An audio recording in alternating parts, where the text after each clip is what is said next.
Yun! Nakakapanibago. Wala tayo ngayon sa Canada. Nakapag-travel din sa wakas. Medyo malat yung boses ko. May ubo ako ngayon and nandito lang tayo sa, saan nga ba? Punta Cana, Dominican Republic. So, eto yung view natin ngayong araw. Hindi ko alam kung rinig ba siya ng microphone but napakaganda. Look at that. May mga seaweeds doon. Doon tayo lumangoy kanina sa banda doon. Sa may gitna. It's a beautiful day.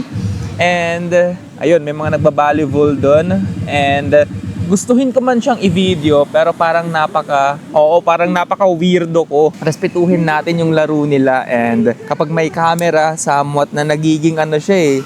Oo, parang professional kumbaga. Enjoyin lang natin ang view, yung alon. Ayun, see? Kailangan ko talagang vitamin C. Ito yung first na travel natin ngayong taon. And gaya ng sabi ko kanina, wala tayo sa Canada, men. Nakakapanibago palang mag-travel din. Paminsan-minsan, no? See? Relax. Wala sa atin tong resort ngayon. Yes, sir. Yung mga puti, kahit na anong klase, kanina napakainit, ngayon medyo hapon na. Pero sa kanila, talagang gustong-gusto nila yung mag-sunbathing, no? Oo. Ako, pang ilang araw na ba natin ngayon? Pangatlo ata. Pangalawa. Hindi ko alam. But, simula nung makarating tayo dito, nag-swimming na ako. So, hindi ko alam kung nangitim ba.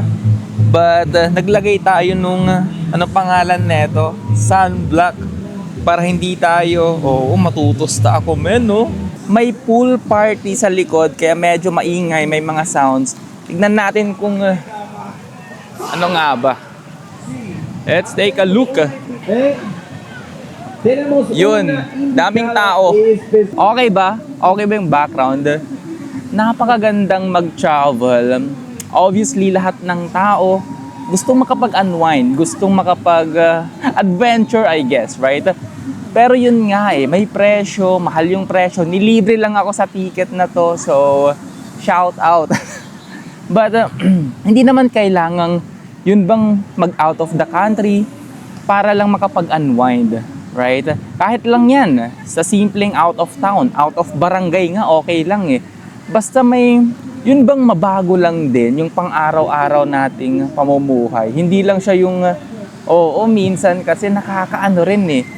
From Monday to Friday, Monday to Saturday, yung bang buong linggo, buong buwan, buong taon, dun ka lang sa area nyo, which is, walang problema, hindi ba? Kung yun yung trip mo.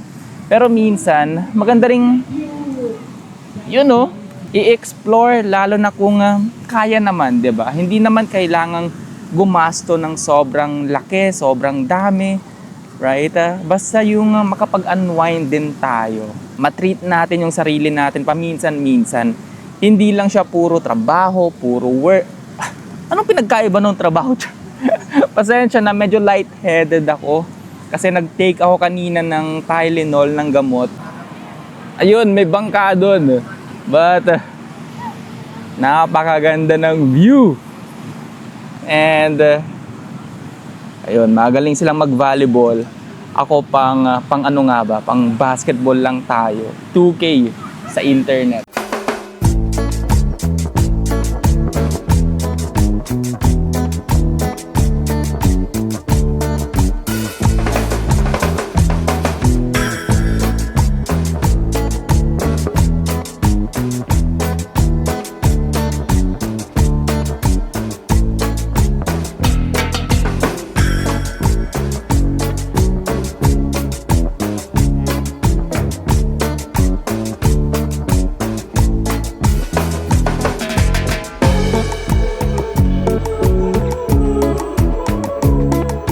Napakaganda rin nung siguro malapit lang sa mga beaches yung bahay nila.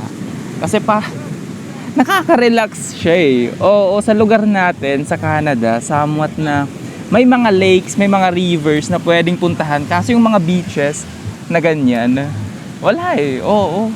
Tsaka napakaganda ng buhangin. Ito ba yung white sand na tinatawag? Parang gusto kong mag-uwi sa Canada pang remembrance natin. But napakaganda. Lalo na kung first time. Oo, naninibago pa rin ako.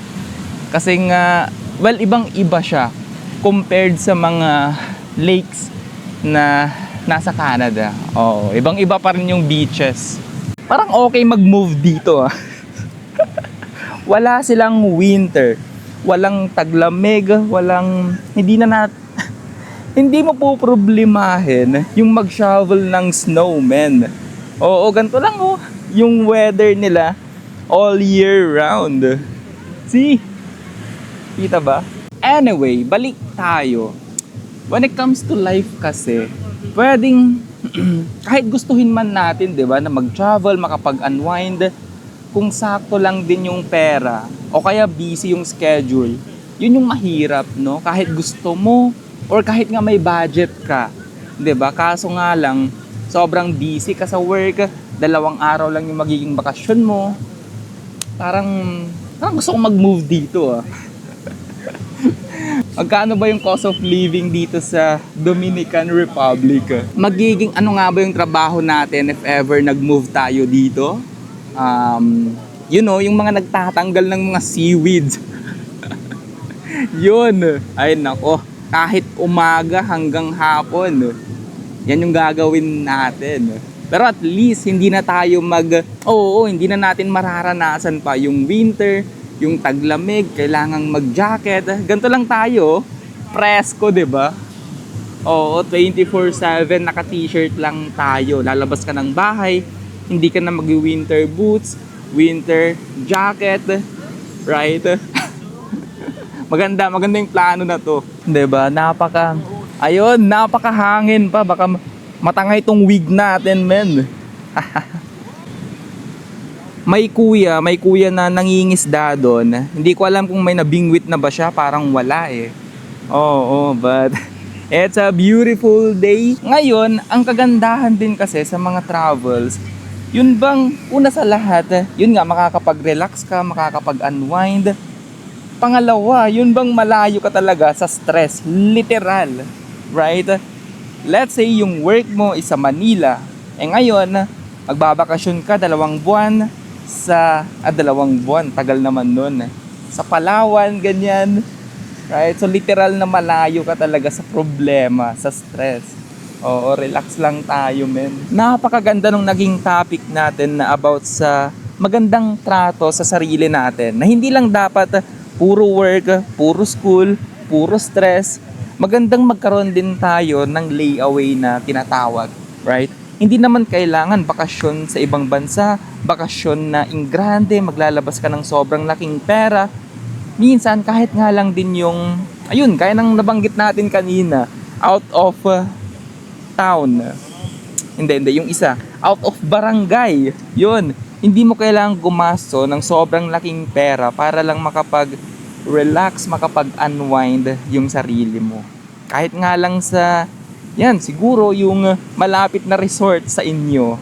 Hindi ba? Basta maiparanas mo din sa sarili mo, yun bang hindi ka lang ginawa sa mundong to para mag-work, para yung ganung klaseng lifestyle. So, ewan, ako mismo naligaw.